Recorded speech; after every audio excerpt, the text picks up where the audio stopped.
अब यहाँ पे हमें इन दोनों एक्सप्रेशंस को सब्ट्रैक्ट करना है।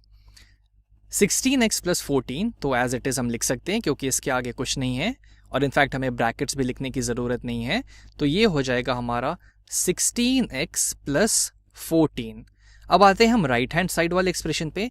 तो यहाँ पे इसके आगे माइनस लगा है, यानी मैं अगर इसको और अच्छे से बोलूँ तो इसके आगे लिखा है -1 टाइम्स ये पूरा एक्सप्रेशन, यानी कि हमें इस -1 को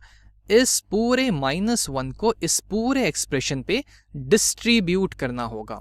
अब -1 टाइम्स 3x² हो जाएगा, -3x², -1 टाइम्स x हो जाएगा, -1 टाइम्स x यानी कि -x, और -1 टाइम्स -9 हो जाएगा +9। अब ये हमारे पास आ गया।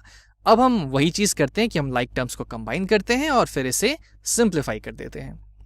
तो -3x² जैसा मुझे कुछ और यहाँ पे नहीं दिख रहा है, तो मैं -3x² एज इट इज यहाँ पे डाल दूंगा, -3x²।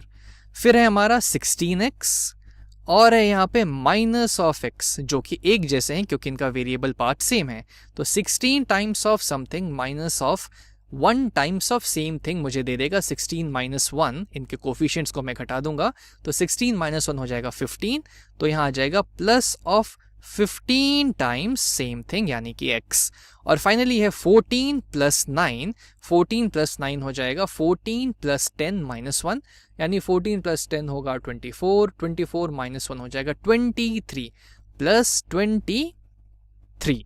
तो ये पूरी एक्सप्रेशन सिंप्लीफाई होके हमें ये दे दिया, जिसे हम आगे सिंप्लीफाई नहीं कर सकते क्योंकि ये तीनों के तीनों एकदम अनलाइक टर्म्स हैं। और बस यही हमारा वीडियो खत्म होता है।